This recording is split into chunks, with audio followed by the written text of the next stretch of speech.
PS3 tunado, vem com mais de 48 mil jogos, incluindo games de Play 2, Play 3 e jogos retrô. Acessa lá, gameoverstore.com.br. Você já passou por algumas situações em jogos infantis que são considerados macabras? Onde nesses games a gente passa por situações estranhas, que para um jogo de aventura, isso não deveria acontecer. E por conta disso, a internet acaba criando teorias. Teorias essas, cara, que são pesadas. Nesse vídeo eu vou te mostrar que alguns jogos definitivamente não eram para ser assustadores, mas em certa situação dão um cagaço involuntário. Fala pessoal, eu sou o Guilherme Creative. E relaxa que nesse vídeo não vai ter sustos, mas vai ser tenso, porque todo mundo sabe que o que a gente espera de um jogo de aventura ou infantil é que ele seja feliz e contente e que transmita alegria independente da situação. Porém, amigo, alguns deles exageram na dose de tensão e acabam mudando ao extremo a atmosfera do jogo, dando a entender que se eu mostrar esse jogo pra uma criança, é capaz dela ficar com medo tanto quanto eu. E é isso que a gente vai desvendar hoje, por isso, mano, é importante você se inscrever no canal, porque se aqui logo no início do vídeo você já pescou as teorias que eu vou falar, você é dos meus, irmão. Então se inscreva, mano, dá uma chance, tem vídeos toda semana, beleza? Vamos lá. Assim como eu já falei no meu vídeo de A Estranheza dos Jogos Vazios e Abandonados no card em cima, lá eu citei Mario. Definitivamente um personagem superestimado. É um jogo feliz e contente com uma trilha sonora marcante que compõe o game de aventura. Só que assim, se você apenas tira a música do game, o jogo fica dessa forma. Você perceba que para um jogo de aventura, um elemento sutil que é apenas a trilha sonora do jogo, se você muda ela, a atmosfera muda totalmente.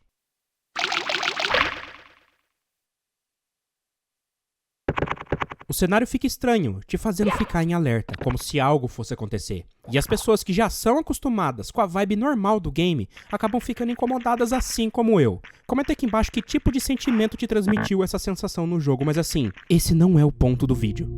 O problema é que Mario, apesar de ser um personagem icônico da série que todo mundo ama, o ser humano ele é desconfiado, amigo. E quando existe uma pessoa ou um personagem que é muito amado, a gente fica com o pé atrás. Não é possível que esse personagem seja tão perfeito, com uma história tão fabulosa, a ponto dele ser quase um santo. Aí a internet acaba criando teorias e muitas teorias em cima disso. Uma delas conta é que no jardim interno do castelo existe uma área onde ficam os fantasmas. E que esses fantasmas, eles guardam o túmulo do Luigi, que ali descansa. E eles dizem que existe um ritual onde se você der 1000 voltas ao redor desse túmulo, você ressuscita o Luigi, podendo jogar com ele no game. E amigo, acredite, teve gente que tentou. E uma curiosidade que não tem nada a ver com a história é que a textura desse túmulo é a mesma usada em uma pedra da caverna do Zelda Ocarina of Time. As pessoas elas tentam ligar isso com a teoria atual, mas na verdade é apenas uma textura reaproveitada por ser a mesma engine usada para fazer o game. Legal, né? Seguindo com o vídeo, outra teoria, que ali mesmo na Sala dos Fantasmas, na verdade, é um lobby pro céu. Que dentro da gaiola onde você entra, na verdade é um purgatório, onde ficam as almas indecisas perante as suas crenças e que antes de ter a vida eterna, precisam passar por essa provação. Meu Deus do céu, amigo, de onde é que os caras tiram isso? Só que, irmão, e se eu te falar que tudo isso comparado às teorias que eu vou apresentar agora, onde a Nintendo supostamente ela foi longe demais em envolver uma citação bíblica no game e eu fui pesquisar. Só que eu cheguei tarde, porque pesquisando bastante eu vi que o nosso parceiro Jiraiya já havia contado essa história. Esse canal é muito top. Então eu vou complementar apenas o que ele disse do meu jeito. Olha só. Existe um personagem no Mario que se chama Charon. É aquela tartaruguinha, tá ligado? Porém em versão esqueleto. Que quando tu pula na cabeça dela, você não mata ela. Ela apenas se desmonta em ossos por um tempo, pra depois se remontar novamente. A questão é, a Nintendo deu o nome dessa tartaruga de Charon. E Charon, amigo, ou Caronte, na mitologia grega, ele é o barqueiro de Hades. A função desse barqueiro é transportar as almas dos mortos através das águas do inferno. E assim, como no Japão a Nintendo não liga muito pra isso, o nome do personagem por lá permaneceu desse jeito. Porém aqui nas Américas, a Nintendo daqui, vendo isso, decidiu mudar o nome do personagem pra Dry Bones, que em português significa ossos secos. Só que, irmão, por conta dessa mudança repentina, a comunidade veio em peso com mais teorias ainda, dizendo que a Nintendo estaria fazendo uma alusão a um versículo bíblico e olha só. No livro de Ezequiel, no capítulo 37, a citação diz que através da mão de Deus, o Senhor coloca Ezequiel no meio de um vale, cheio de ossos secos, mandando Ezequiel pregar a palavra de Deus sobre esse vale. E através da palavra de fé, vinda de Ezequiel, farei se levantar os ossos com carne e espírito, que significa a ressurreição dos mortos sobre a mão de Deus. Pessoal, presta atenção. Essa teoria diz que a Nintendo colocou o nome desse personagem para fazer referência a essa citação bíblica, que se você for ver bem, até que faz sentido. Porém, eu não consigo acreditar que a Nintendo faria uma coisa dessa. Então eu vou deixar a critério de vocês no comentário, mas relaxa que o vídeo não acabou não. Tenho mais jogos e mais teorias para mostrar para vocês. Vamos lá. Pra você que jogou Pokémon já sabe que é um game de exploração com batalhas em turnos. Será que esse jogo entraria numa lista de mundo aberto? No Pokémon Red and Blue existe uma cidadezinha que se chama Lavender Town. Acho que vocês já estão ligados do que eu vou falar agora. Onde comparado com os outros locais que você visita, esse daqui é o mais mal encarado. E ajuda também que na cidade recebe uma trilha sonora muito bizarra que não se encaixa nos padrões Pokémon, cara. Ouve só.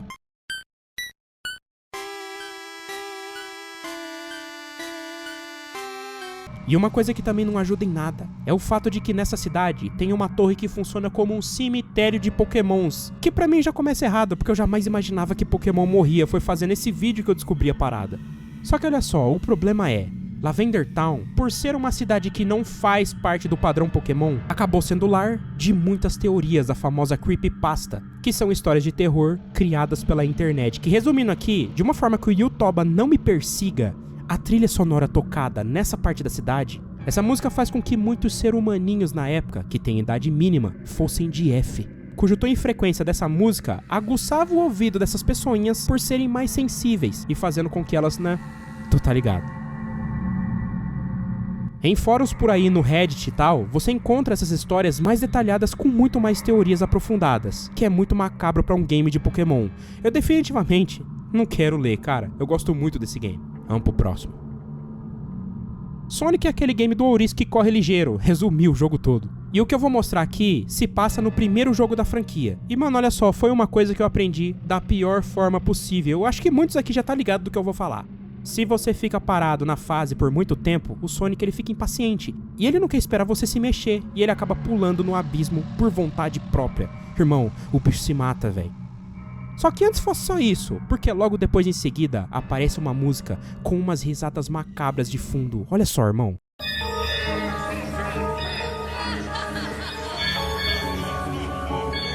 Cara, olha só, isso aqui, pra uma criança de 7 anos que tá apenas jogando game, olha, não fica tão engraçado assim, não. Onde é que já se viu, mano? Colocar uma parada dessa num Sonic, num jogo de criança, não tem como. E cara, se você quer testar essa teoria e você não tem o Mega Drive pra jogar, eu vou te mostrar uma parada muito legal, olha só. É o PS3 tunado da Game Over Store. Tu já pensou, mano, em comprar um console e não precisar comprar jogo? Ele vem com quase todos os jogos de Play 3 pra você poder jogar, mano, incluindo games de outros consoles. Falando dos jogos de Play 1 pra você que quer jogar um Crash, um Driver, jogos de aventura, tem muito mais do que isso. Tem também os de PlayStation 2, se você quiser jogar um Dragon Ball ou Medalha de Honra. Tem jogos ainda mais antigos, como Mariozinho clássico ou até Donkey Kong, mano, nele também tem. E todos esses jogos você pode jogar com melhorias gráficas de desempenho. E pra você que não procura só um game, você pode desfrutar de aplicativos como YouTube, Netflix e Amazon Prime. São todas as possibilidades dentro de um aparelho só. Além de você poder jogar games de PS3 também, transformando ele no console retrô mais poderoso do mercado. Com pacotes de games direto da loja Game Over Store. Ele vem com mais de 40 mil jogos, tudo dentro dele, irmão. Clica no link da descrição, fala que tu veio da Creative Games que o pessoal já te conhece, acesse gameoverstore.com.br. Vamos pro próximo jogo, irmão. Donkey Kong 64 é um jogo muito simpático de aventura em terceira pessoa. Joguei ele no 64 com um cartucho de expansão que eu peguei emprestado da minha tia. E mano, esse jogo eu admito que ele tem uma atmosfera muito aconchegante com trilhas sonoras que eu gosto muito. Porém, existe uma parte do game, que digamos que é uma parte bem específica, em que a vovó da família Kong já estava muito velhinha no Donkey Kong Country 3, e aqui no 64, ela já havia falecido e resolve aparecer como um fantasma. Porém, a maneira com que ela aparece, amigo, ela é muito inesperada. Em um lugar específico, tem uma porta com o rostinho dela, que quando você chega perto, olha isso. Parceiro, isso daqui não era pra ser um susto, mas quando eu era criança, eu pulei pra trás e não adianta falar.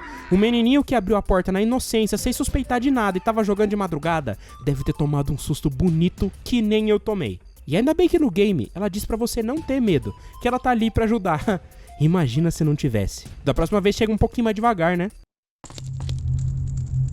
Pessoal, olha só. Se você estiver enjoado de Zelda e não gosta que eu falo muito desse game aqui, por favor, comenta aí embaixo, mas pode comentar mesmo, afinal de contas o canal é nosso, eu quero saber do que vocês gostam que eu trago aqui. Só que sempre com bastante respeito, beleza? Mas hoje eu vou mostrar um assunto que ele é até um pouco delicado. Logo, por conta desse assunto, a pergunta que fica é: Zelda é ou não é considerado um game infantil? Porque na minha visão, ele nunca foi. Só que pra mídia e pros críticos gamers, por ser um jogo de aventura da Nintendo, ele entra no quesito infantil com o selo também pra todas as idades. E é aqui que começam as controvérsias. Os dois títulos da série Zelda que saíram pro Nintendo 64, Zelda Ocarina of Time e Zelda Majora's Mask, eu posso dizer com total afirmação e propriedade. Esses dois jogos não são pra todo mundo no quesito de faixa etária. E eu vou mostrar uns pontos específicos que entram nessa controvérsia, então mano, presta atenção. Pra você que assistiu o vídeo até aqui, desse ponto em diante eu vou falar de Zelda, então se você não curte esse game e vai trocar de vídeo agora, tá tudo bem, irmão, eu entendo. Se você gostou desse vídeo, por favor, apenas deixe o like pra fortalecer o trabalho do Tio Creative. Muito obrigado pela sua audiência, eu amo todos vocês, fiquem com Deus e tamo junto. Agora pra você que ficou, se ajeita aí na cadeira, filho, porque as teorias que eu vou mostrar aqui, algumas são até pesadas e se pá você até já conhece. E pode ficar tranquilo, eu não vou mostrar especificamente o jogo em si, e sim alguns momentos e situações que a gente passa no game, que não é terror nem nada, porém pra quem é uma pessoa mais tensa e ansiosa, o coração acelera. Pessoal, olha só, o primeiro jogo, Ocarina of Time, claramente é um jogo em que vocês já estão calvo de saber que é em terceira pessoa em mundo aberto com elementos de RPG lançado pro 64 em 98. Onde além da história principal, existem muitos lugares pra você explorar e side quests pra você fazer. Um dos locais inusitados, por exemplo, é dentro da tumba da família real no cemitério. Lá você aprende a música do sol, que te faz alternar entre dia e noite no game. Só que ali, amigo, existem criaturas que não são muito de amizade. Só que o estranho é que você visita esse local com o Link ainda criança, que é mais sem sentido ainda, cara, como é que o game fez isso, porque a princípio, o jogo inteiro, quando você é criança, no enredo ele pega leve, mas ali eles extrapolaram demais. E a gente não pode esquecer que com o Link já adulto ali no cemitério mesmo, a gente também tem o Templo da Sombra, onde as paredes desse templo são feitas de... Cara, acho que você consegue ver aí. Olha, eu fechei esse game com 9 anos e com muita persistência, eu admito. Quando eu cheguei nesse templo, eu fiquei no cagaço de verdade. Só que, amigo, isso tudo eu falei apenas no primeiro game, porque no próximo jogo, a Nintendo decidiu extrapolar de verdade mesmo. No Zelda Majora's Mask, você entra num mundo paralelo, onde a realidade do game não condiz com os padrões Zelda. Nele parece que você tá preso num pesadelo, e nesse mundo existe uma máscara de uma tribo indígena antiga, com poderes místicos. E o plano dela é acabar com o mundo, criando uma lua gigante pra se chocar com a Terra, e você tem apenas 3 dias pra resolver essa parada, senão ela vai cair. Só que, irmão, antes fosse apenas só uma lua, presta atenção no rosto dessa coisa. E mano, jogando game, você não consegue ficar em paz, você fica desconfortável, porque em qualquer lugar do mapa, por onde você vai, ela tá lá, te observando.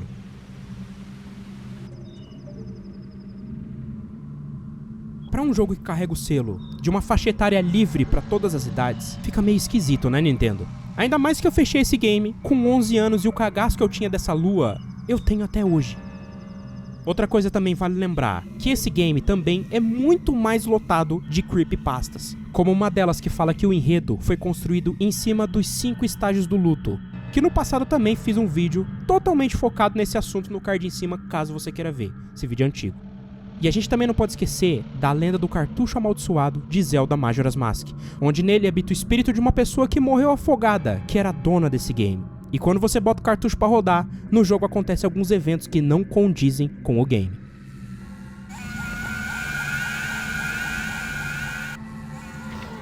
Essa teoria você pode caçar no YouTube aí, ela é muito abrangente e muito assustadora. Então a pergunta que fica é, Zelda é considerado um game infantil? Comenta aqui embaixo, não se esqueça de deixar o like, por favor, irmão. Eu sei que é chato ficar pedindo, mas o seu like e a sua inscrição, ela tem muito peso pra mim. E pros mais velhos de guerra que sempre acompanharam o canal vai perceber que esse vídeo é um remake. Eu quis trazer ele pra atualidade. Então, pessoal, eu quero agradecer a sua audiência até aqui. Se você assistiu, cara, não se esqueça, a gente tem o Seja Membro. Com R$2, o seu nome pode aparecer no final de cada vídeo meu. Beleza, pessoal? Eu vou ficando por aqui. Juízo na cabeça de vocês. Um abraço, fiquem com Deus e tamo junto.